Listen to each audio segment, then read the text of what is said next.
ناظرین آداب، میں مدثر احمد انقلاب نیوز کی خاص پیشکش کے ساتھ آپ کے سامنے پیش ہوا ہوں۔ گزشتہ کچھ دنوں سے کرناٹک میں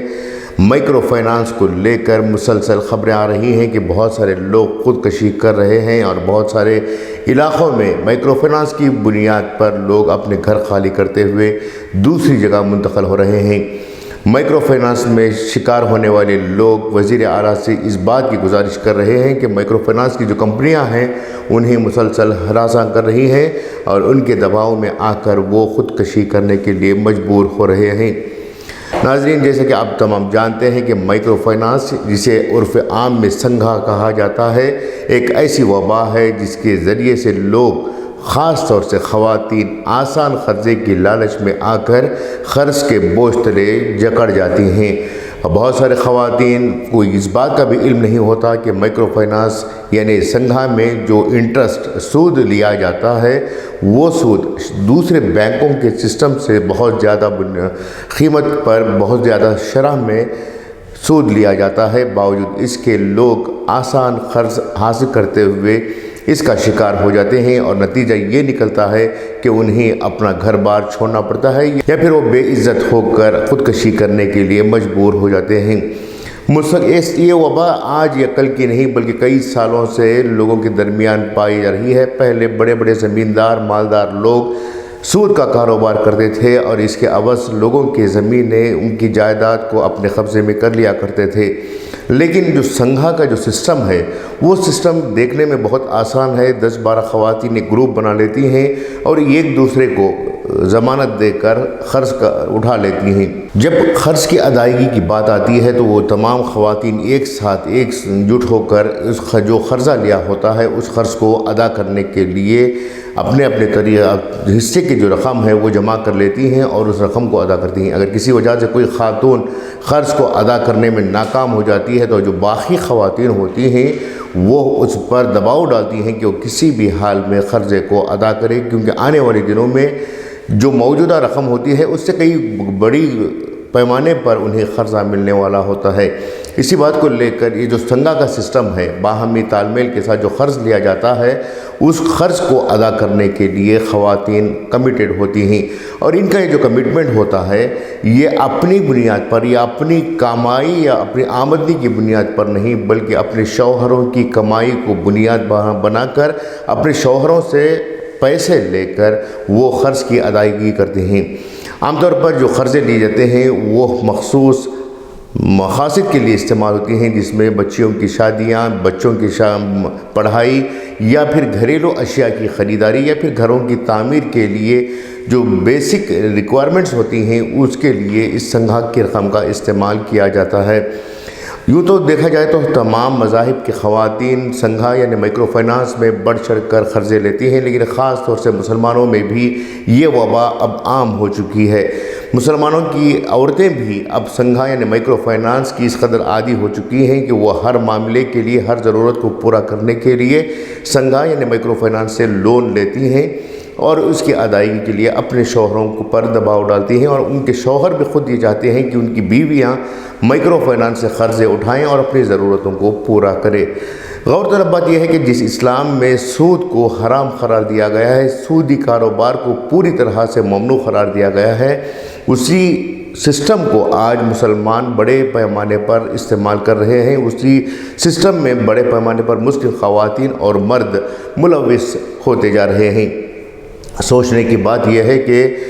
جب مسلمانوں میں سود کو حرام قرار دیا گیا ہے تو مسلمان اسی سود کا استعمال اپنی ضرورتوں کو پورا کرنے کے لیے کر رہے ہیں۔ ویسے دیکھا جائے تو مسلمان شراب کو، سور کے گوشت کو حرام کہتے ہیں ساتھ ہی ساتھ، لیکن جب یہ بات سود کی آتی ہے تو وہ یہ حوالہ دیتے ہیں کہ ہماری ضرورتوں کو کون پورا کرے گا اور ہم کس طرح سے اپنی ضرورتوں کو پورا کرنے کے لیے کسی اور سے قرضہ لے سکتے ہیں۔ حالانکہ اسلام میں غیر سودی نظام بھی ہے، غیر سودی قرضہ جات کا سسٹم بھی موجود ہے، لیکن بھارت جیسے ملک میں غیر سودی سسٹم یا پھر یعنی انٹرسٹ فری لون کا جو سسٹم ہے وہ پوری طرح سے کامیاب نہیں ہو سکا۔ اس کی وجہ یہ ہے کہ ایک تو حکومت کے پاس اس کے لیے کوئی قانون نہیں ہے اور نہ ہی حکومت یہ چاہتی ہے کہ انٹرسٹ فری لون کا سسٹم عروج پر آئے، کیونکہ بینکنگ کا جو سسٹم ہے وہ بہت بڑے پیمانے پر حکومت کو فائدہ پہنچانے والا سسٹم ہوتا ہے۔ اب بات کرتے ہیں کہ جب خواتین کا یہ کہنا ہے کہ ہماری ضرورتوں کو پورا کرنے کے لیے جب کوئی قرض دینے والا نہیں ہے تو ہمارے پاس آپشن ایک ہی ہے کہ ہم سودی قرضے یعنی مائکرو فائنانس یا سنگا سے پیسے لے کر اپنی ضرورتوں کو پورا کریں۔ جب اس سلسلے میں ہم ایکسپرٹ سے بات کرتے ہیں تو ایکسپرٹس کا کہنا ہے کہ اکثر قرضے اپنی ضرورتوں کو پورا کرنے کے لیے جاتے ہیں اور ایسے ضرورتیں جسے بغیر کسی قرض کے بھی پورا کیا جا سکتا ہے، جس کے لیے ٹائم تو لگتا ہے لیکن ٹائم تک صبر کرنے کے لیے ہمارے لوگ تیار نہیں ہیں۔ ان حالات میں اگر کوئی پرمنٹ سلوشن نکالنا ہے تو لوگوں کا یہ کہنا ہے کہ خواتین ہو یا مرد اپنی ضرورتوں کو پورا کرنے کے لیے ایکسٹرا انکم سورسز کریٹ کریں۔ دیکھا جائے تو ہمارے یہاں جو سسٹمز ہیں وہاں پر ایک آدمی کماتا ہے اور کھانے والے 4-5 لوگ ہوتے ہیں، لیکن وہیں جو ڈیولپ کنٹریز ہیں، امریکہ یا یوروپ جیسی کنٹریز ہیں، وہاں پر ہر کوئی اپنی طرف سے کمانے کی کوشش کرتا ہے، اپنی طرف سے انکم سورسز کریٹ کرنے کی کوشش کرتا ہے، لیکن ہمارے ہاں وہ سسٹم بالکل بھی نہیں ہے۔ ان حالات میں اگر آپ کو اس طرح کے سلوشنز کو نکالنا ہے تو اس کے لیے جس طرح سے مرد کمائی کرتا ہے، جس طرح سے مرد کما کر اپنے گھر کی ضرورتوں کو پورا کرتا ہے، اسی طرح سے خواتین بھی اپنے گھر کی ضرورتوں کو بہتر بنا سکتے ہیں، مگر شرط یہ ہے کہ ان خواتین کو اپنے آپ کو اس قابل بنانا ہے۔ اس کے لیے انہیں مختلف پیشوں سے جڑنا ہوگا۔ مثال کے طور پر ٹیلرنگ کی بات کی جائے، اسکرین پرنٹنگ کی بات کی جائے، کمپیوٹر کورسز کے ذریعے سے وہ گھر بیٹھے بھی پیسے کما سکتے ہیں۔ اسی طرح سے جو اپنے اندر کی صلاحیتیں ہیں، جو چیف وغیرہ ہوتی ہیں، اپنے گھر میں بیٹھ کر کیٹرنگ سسٹم کو وہ ڈیولپ کر سکتی ہیں۔ اس طرح کے جو کمائی کے ذرائع ہیں انہیں اپناتے ہوئے وہ بہتر طریقے سے اپنے روزگار کو حاصل کر سکتی ہیں، اور اس سے جو آمدنی ہونے والی ہوتی ہے اس آمدنی کے ذریعے سے اپنی ضرورتوں کو، اپنے بچوں کی پڑھائی کی ضرورتوں کو اور اپنے بچوں کی شادیوں کے لیے بھی خرچ کرنا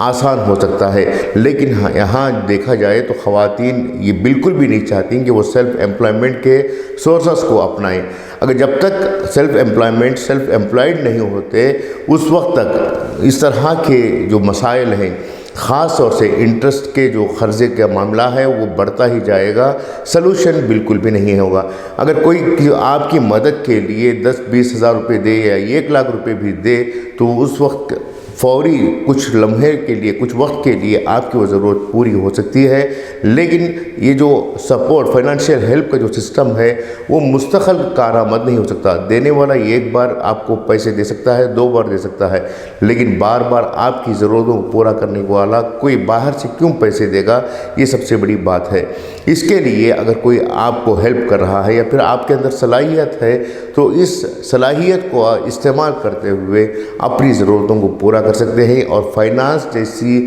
لعنت سے دور رہ سکتے ہیں۔ امید کہ آپ لوگ اس جانب توجہ دیں گے، اور جو اس وقت ہندوستان کی حکومت ہو یا پھر مختلف اداروں کے ذریعے سے اسکل ڈیولپمنٹ کے جو کورسز ہیں اس کے ذریعے سے اسکل ڈیولپمنٹ کے کورسز میں تعلیم حاصل کرتے ہوئے، تربیت حاصل کرتے ہوئے اپنے آپ میں روزگار پیدا کرنے کی صلاحیتوں کو ابھار سکتے ہیں۔ یہ تھی آج کی خاص پیشکش، امید کہ آپ کو پسند آئے گی۔ میں میزبان مدثر احمد انقلاب نیوز سے پھر دوبارہ نئی پیشکش کے ساتھ آپ کے سامنے پیش ہوں گا۔ تب تک کے لیے اجازت دیں، شکریہ۔